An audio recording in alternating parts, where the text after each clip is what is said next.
I love true crime. No, I'm obsessed with it.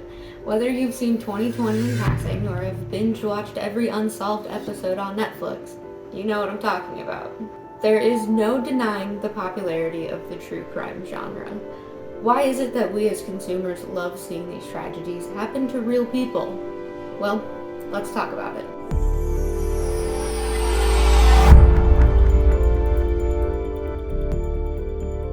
Let's start with what is true crime.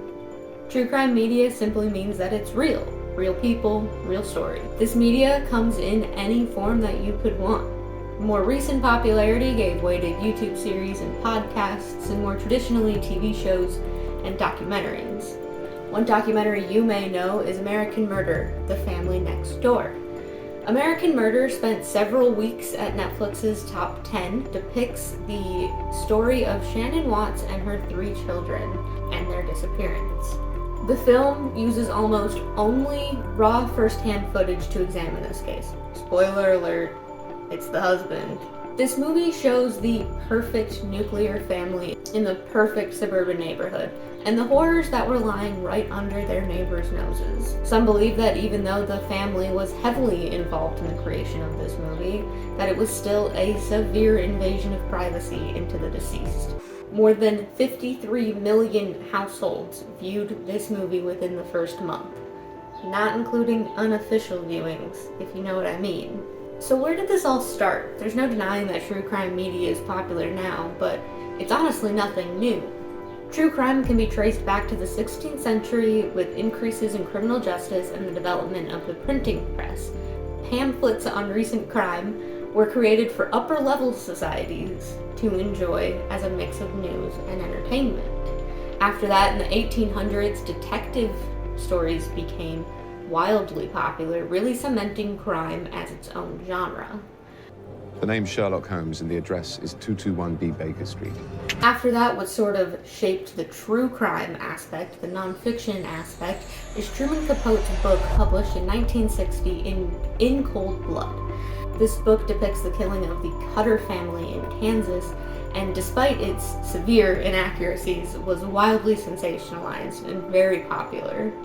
More recently, however, is the podcast Serial that came out in 2014, which was the catalyst for the true crime podcasting scene and more of the modern online content that we see today. With this rise of the type of fast news that we're seeing today, we see crime and tragedy everywhere.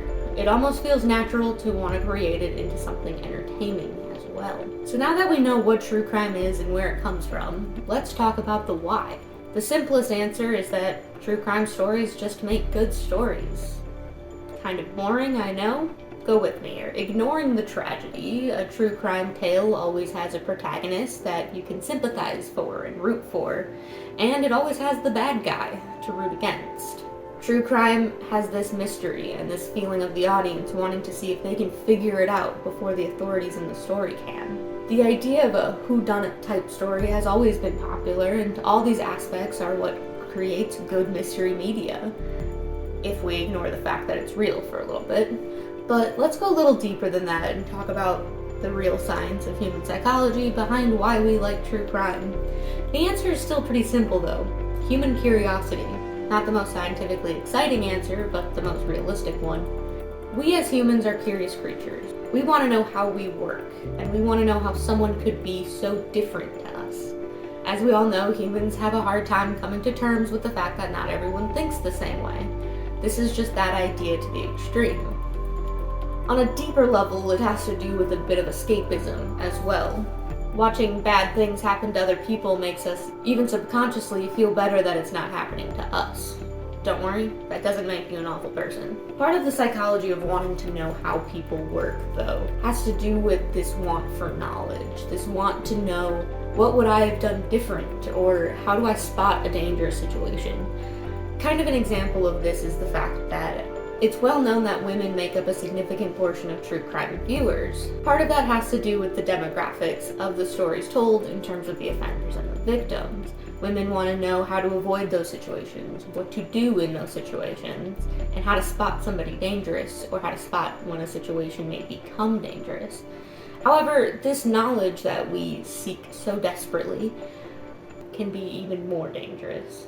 Starting with this dangerous knowledge I mentioned, let's talk about the ethics of true crime media. And not just the people, but the ethics behind creating media like this in the first place. One of the dangerous ideas that we derive from true crime is the fact that the offender is always some stranger walking behind you at night, a stalker you've never met, or someone that you've had one bad interaction with that you don't remember. However, in real life, people that commit heinous crimes tend to be very close to the victim, whether it's a partner, a parent, a coworker, it's someone you interact with every day.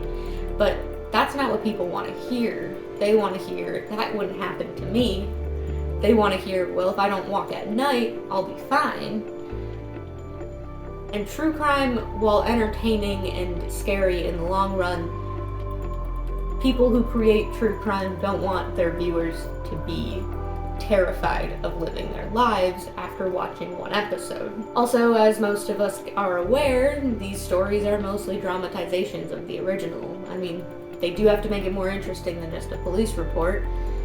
The dangerous situations shown in this way can give the audience an unrealistic view on how to act if these situations ever happen to them. This information can also lead to false prejudices against race, gender, class, making the audience think that they need to fear everyone from one category or another.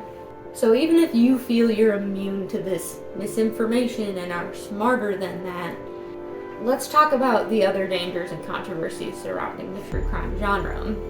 There are some pros and cons to this type of media. Let's start with the good for once. Media like this can be an effective way to bring light and attention to victims and families of victims that need it most. It can also be a good way to get information from the public. For example, the popular TV series America's Most Wanted, using tips from viewers, was able to capture 1,200 fugitives throughout its run. The 2020 reboot of the 80s series Unsolved Mysteries on Netflix was able to get tips from viewers for cold cases over 40 years old. Some people believe that that information alone makes creating this sort of media worth it. Not to mention the money and support for the victims and the victims' families can be very beneficial to them as well. But let's talk about the other side of the coin, the not so good. Speaking of money, sometimes the money made from series like these doesn't go to the right place and can line the pockets of large TV networks and streaming services instead of going where it should. In the worst of the worst crazy serial killer type cases that we see a lot in this sort of media, they have a tendency of over-glorifying the criminal and underrepresenting the victims, especially when a situation has a large body count. The victim stories can get lost. The entertainment side of crime media tends to lean towards certain demographics to show in their stories as well. Young white females are the most common victim type in true crime media, somebody that you wouldn't expect something to happen to. However, this means more what people would consider high-risk communities are left out of the narrative and necessarily don't get the attention that they deserve. This all goes back to the way misleading knowledge can give biased prejudices towards not only who can commit crimes like this, but who can be victims of them as well. After all of this analysis, I still love true crime, and I probably always will. It's definitely not a genre going anywhere anytime soon. So I ask you, dear viewer, what do you think about creating media out of other people's tragedies? Next time you sit down for another episode of Unsolved Mysteries, enjoy. However, be mindful of how those stories came to your screen in the first place.